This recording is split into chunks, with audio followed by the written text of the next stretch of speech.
What's up, No Days Off Nation? My name's Caitlin Saunders, and we are so glad you're here with us today. We've welcomed a lot of new No Days Off listeners over the last couple of months, so we wanted to take a few days to reshare some of our most listened to episodes to date.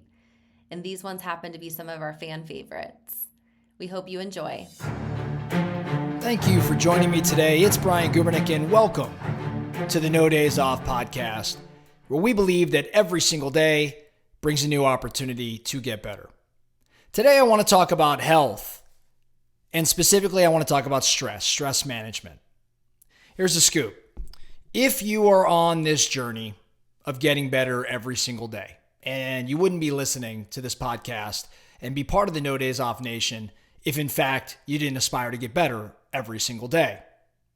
If you're on this journey, there is no question that you will have periods, moments of stress. You have a string of days, maybe even a string of weeks, potentially even months of higher stress. Why? Because you're a high achiever, because you push, you strive for bigger and better things. And sometimes you get caught up and you look up and you suddenly realize, man, I am more stressed, more strain, more anxiety than I've had in a while. We all go through these periods of time. No matter how hard we work on our health or our focus or our time management, it's going to creep. It's going to come up. And I'm talking about this topic today because recently for me, I've noticed that my stress levels have increased. I've noticed that my behavior has changed a little bit. I recognize that in some of my relationships, I'm a little shorter in conversations I'm having. I'm a little bit quicker to emotion. I'm feeling a little groggier, a little crankier. And, being at this for a little while, these are signs of me being a little too overstressed. And I say overstressed because I think there's an advantage to having a bit of stress as well, right? So I think, and maybe some of you disagree with this, but I do think that there's benefit in getting things done and accomplishing things to have a bit of stress on you. But when you run in the red for too long, you start to show up differently. And I feel like maybe, just maybe, I've been doing that as of late. So I had to take a step back and I had to go back to my old notes where I've got, in my notebook, a model or things I need to do or think around when stress feels a little bit higher than it should be.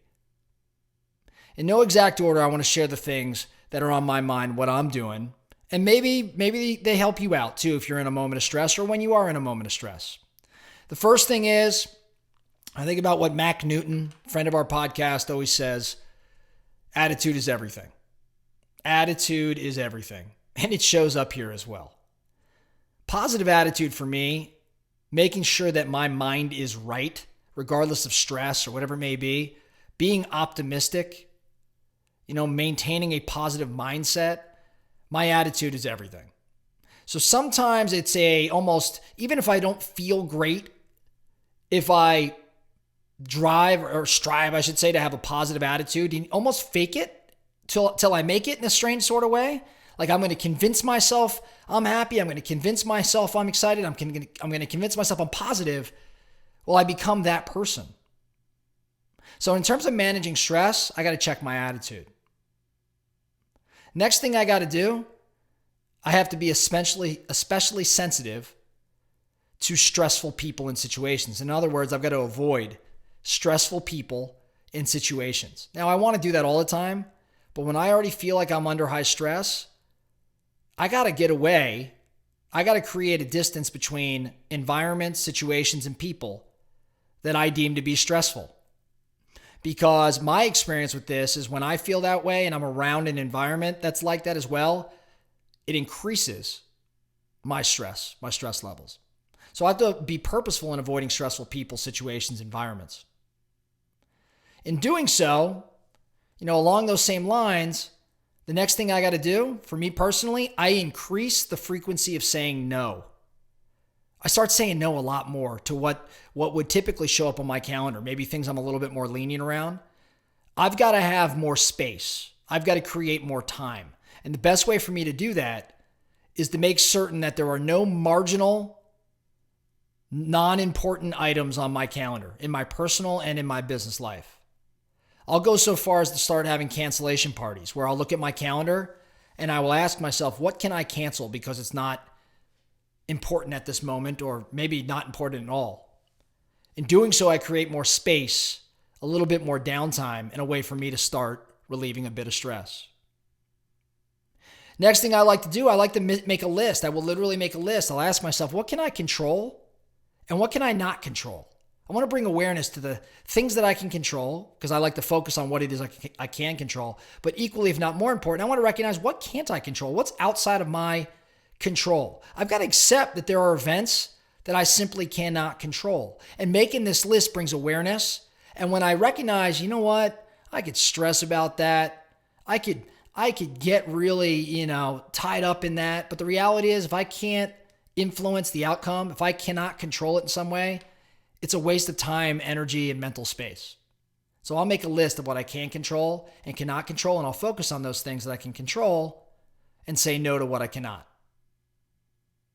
On that same note, though, on this model, I'll also take a step back and remind myself that things are not nearly as urgent or as important as I may believe them to be.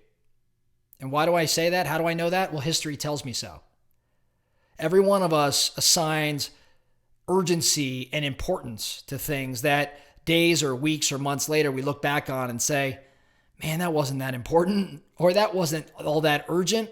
Now, not everything falls into that category. I think my point here is, my experience tells me that when I place heavier weight on things, create more urgency or importance around them, it doesn't usually shake out in that way. In other words, it's not as urgent or as important.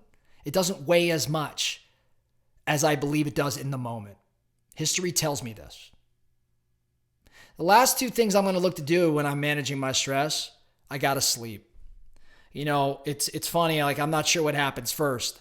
I stop sleeping the amount I need, and therefore I become stressed, or I become stressed and I stop sleeping the amount I need. Whatever the case, go to bed. More sleep makes me feel better. And more sleep, I'm going to guess, makes you feel better. Going back to attitude being everything, having a positive mindset, my mood, all of these things are all driven by the amount of sleep that I get. Let's be honest, man. 5 or 6 hours of sleep is not enough. I don't know if you need 9 or 10, but there's a difference between me at 7.5 hours and me at 5.5.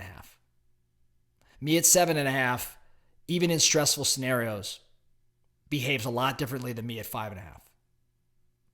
Along the go to sleep, I also think about checking your food. This is not a food episode, but your food matters. Time of day you're eating, what you're consuming, how healthy it is. These things all impact mood and stress. And the very last thing when it comes to stress management for me, I got to turn off my phone, I got to turn off TV, and I especially got to turn off news.